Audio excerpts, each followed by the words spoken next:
And very good morning. Only just morning. It's now 11:50 on Friday morning, and a very good morning.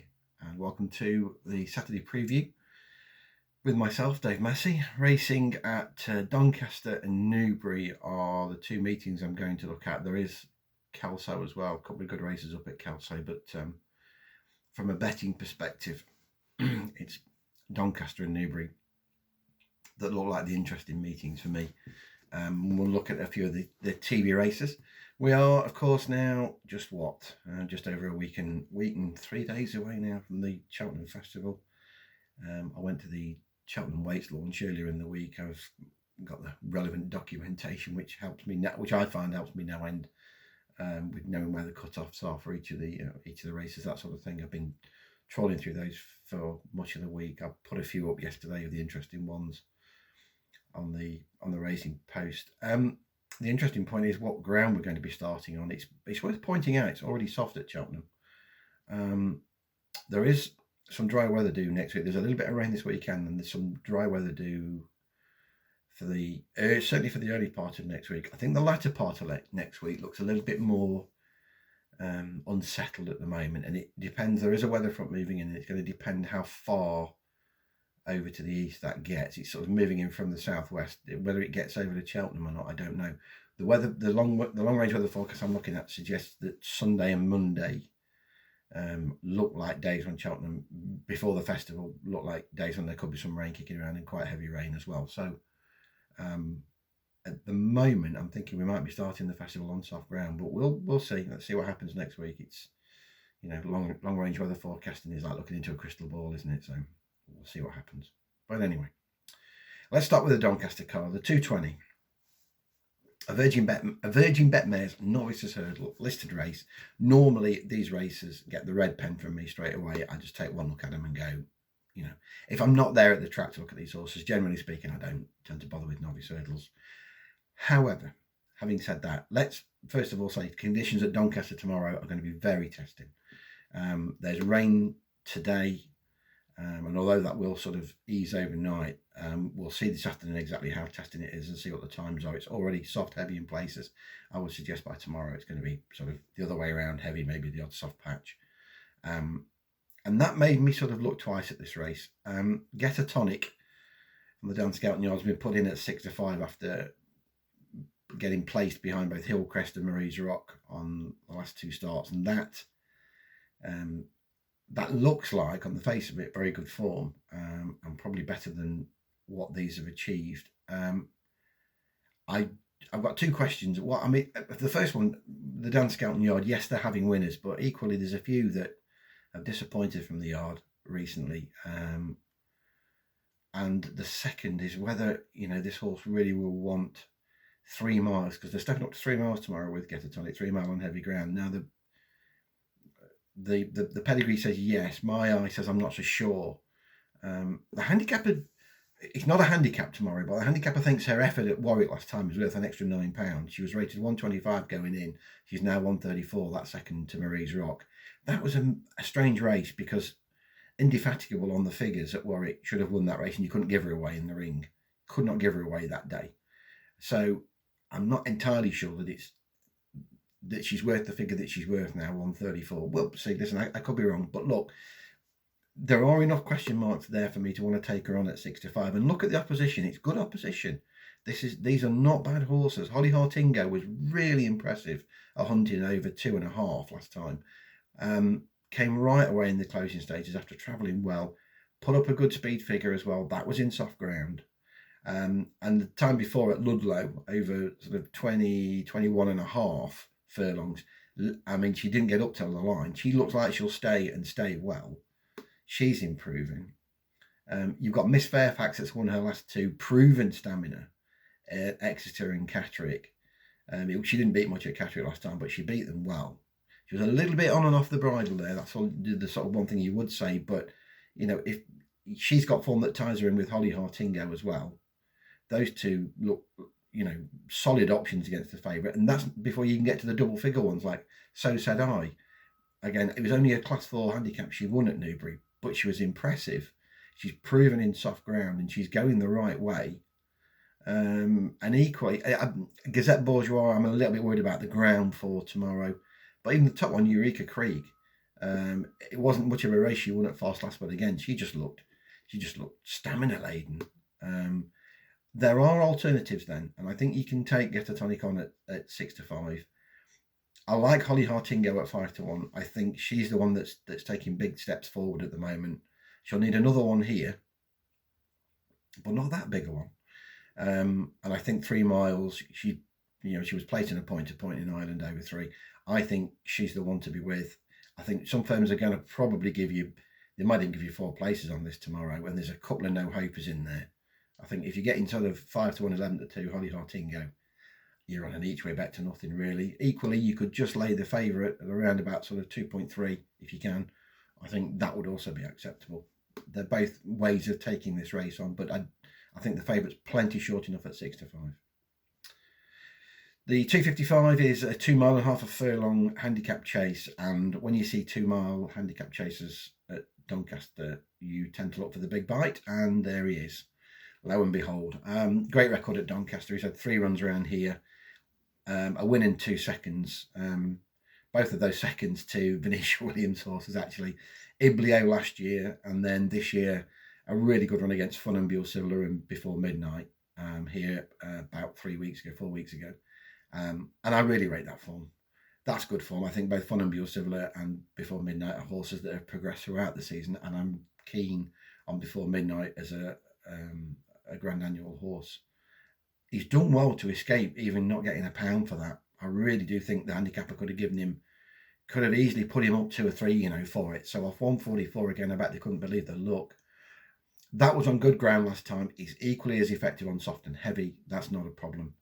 And in a race, I think it won't take a lot of winning. I don't think there's many you can give a chance to here. There were 9 declared. 2 of them have already come out on the basis of the ground. I think Return Ticket won't want it this soft. King D'Argent definitely wants. He has won on soft in the past, but when he's tackled heavy, he's been well beaten, and I think they're getting that ready for air anyway next month. Malistic's surely going to need the run after the best part of a year off.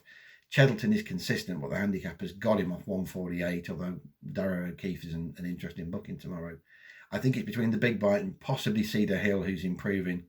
Only 10-5 to carry and Sam Twist and Davies on board. I think it's between the two, but the record at Doncaster sort of swings it the big bite's way for me. I think he's bound to run his race. He looks very solid. 3:30 is the Grimthorpe. I remember listen to me, I'm sounding like I'm about 70 now. I remember in days, not of yore, but going back for the 10-15 years, this was a really big northern handicap with you'd have 15-20 runners in this, and tomorrow you've got 8 runners. I recognise that it's already been sort of pointed out that you've got this race and you've got the one at Kelso and even the Veterans Chase over at Newbury. You've got 3 sort of similar-ish races on the same day. I get that, and it doesn't help, but all the same, it's disappointing to only see 8 runners for the Grimthorpe. Cloth Cap surely wants better ground than this. At least he's going back left-handed, which will suit him. I said last time at Ascot when we saw him in December, I wouldn't be at all surprised if his jumping got worse as the contest went on. Lo and behold, by the time he got to the last, he was exhausted and refused as he started jumping out to his left. Lemilos is solid enough and is improving. Mr. Malarkey, first run for Richard Bandy, well handicapped on old form and has won on soft and heavy in the past, although in my head when I sort of looked at it I thought, he's better on good ground, but actually some of his best efforts have come on soft and heavy, so he's interesting after the wind up, first run for the yard. But when all said and done, I think Storm Control is another one with a really good sort of Doncaster record, and he's been rejuvenated this season after a couple of bad efforts, late autumn, early winter, and then his 2 efforts this year have been much better at Newbury, where he won despite forcing the pace with Hawthorne Cottage. You thought they've gone too quick here and that he'd fall in a big hole, and although Hawthorne Cottage did fall in a hole, he didn't, and he fought them all off really gamely. Off the back of that, they raised him £5, and really he looked like he should have won the Sky Bet. He would travel like the best horse. He looked like he put the race to bed, and then basically dossed it away in the latter stages. I can see here Lemilos should keep him company for a bit longer, and I think that will keep him happier. He doesn't He'll want to be on the front end, but he doesn't need to be on the front end on his own. Newbury sort of showed you that.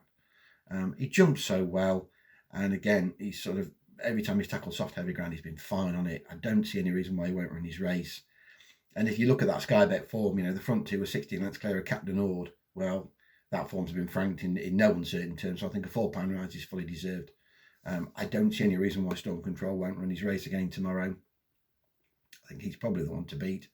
Lower down the handicap, Powerstown Park, I've got him marked down for regional national somewhere next year. He looks like he's stamina laden. Slight concerns are he's coming back left-handed, and I don't really think he wants this ground at this time of his career. He's yet to prove himself. Every time he's tackled soft heavy, he's been disappointing. So with that, as much as I like Powerstown Park, and if he did, he's probably not going to do his chances any good here. He needs to go up to get into the weights for the Kim Muir, but it's a sort of catch-22 situation here. If he does run well here and gets himself in, he's probably not done himself any favours with the race only a couple of weeks away in terms of recuperation period. So it's a hard one. I'm with Storm Control here. I think he'll go well.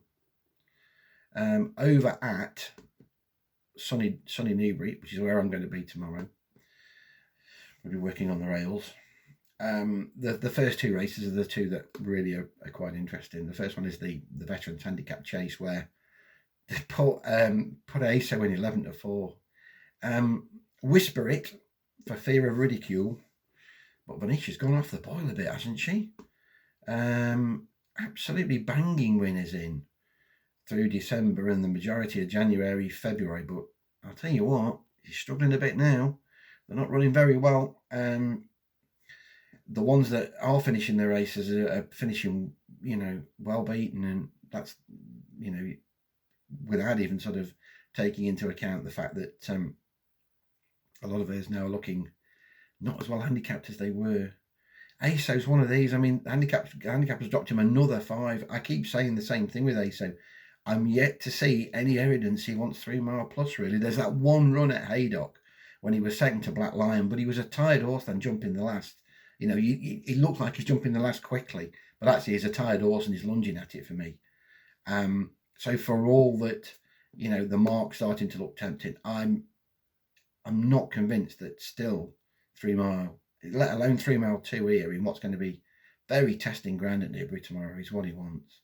He looks short at 11-4. I get the case for Cato Rico. I've already spoken to my good friend Mr. Delagi this morning. He puts up a case for Cato Rico. I see that.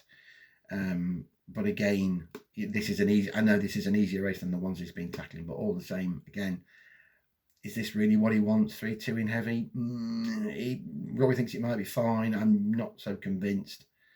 Prime Venture will stay. He won the final at Sandown, but then in true Prime Venture fashion, threw in a bad one last week at Chepstow. I know it was a run that you can sort of say, well, was he getting lined up for this? Because he was never in the race until he sort of stayed on a bit late. And I know that was over hurdles, but even so, he's not the most consistent of animals. Manila Celebration definitely wants better ground. Encounter a Giant, I can't see it.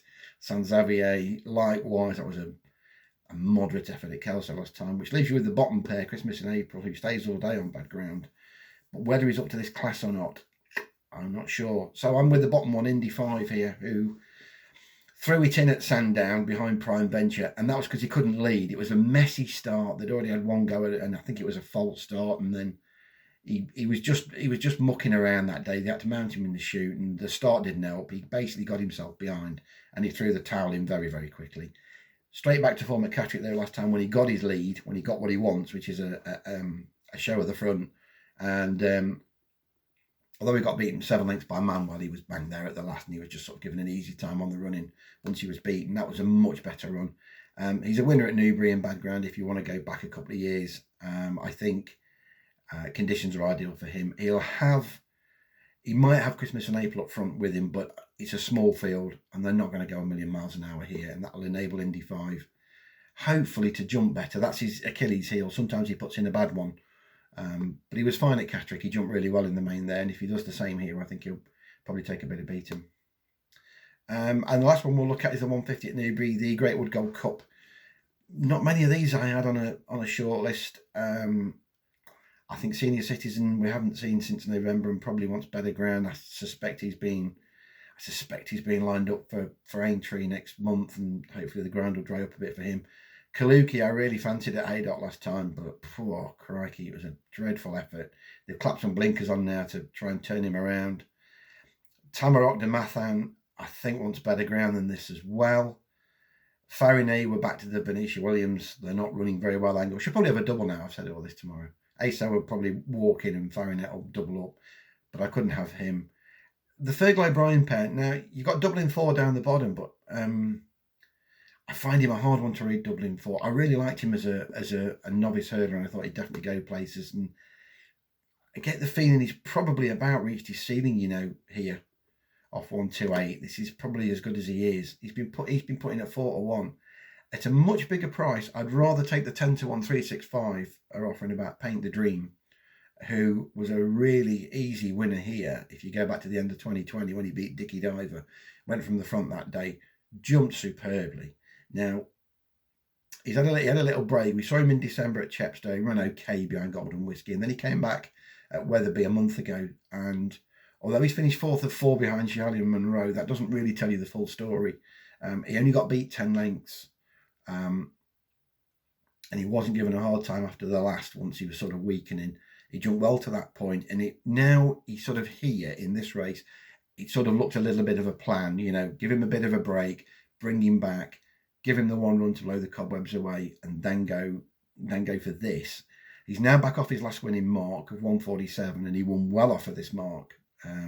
October 2021, he won well off of it. So there's nothing wrong with his mark. Conditions are absolutely fine for him, and as I say, it starts to look like Wetherby was a means to an end, and that end being here. I like his chance here. Again, we're probably going to get an extra place on the race, and with a lot in the race that I can't have, I think if they can get Paint the Dream out in front, and I was struggling to see what would take him on if they go up front. Maybe Glenforza led time before last at Doncaster, if you remember, went miles clear, but was happier when they dropped him in at Musselburgh last time. He just sort of was happy to track the leaders and sit in behind, and he won readily that day. So I think they'll try that again with Glenforza. But that was on good ground, I hasten to add. I like Paint the Dream here. I think he's got a good chance. Each way a pleasure, 4 places with a bit of luck. And I think he rates one of the better bets of the day, to be perfectly honest. In fact, I think of everything, I think he and Storm Control are probably the two that sort of jump out at me at the moment as horses that I'd be willing to put my cash down on. So there we go. There's the preview. Have a good Saturday. I know it's a quieter Saturday, this one. I haven't I'll be at Cheltenham all 4 days. I haven't completely worked out how much time I'm going to have to do videos every day, because I'm going to be really busy. I am hoping I'll be able to do a short sort of at least 5-minute video each day to sort of say these are the ones I like and why, rather than doing sort of 20-minute ones every day. Hopefully that'll be the case. As I say, stay tuned. Hopefully we can do that. Have a great weekend, guys, and I'll be back next week. Thanks a lot.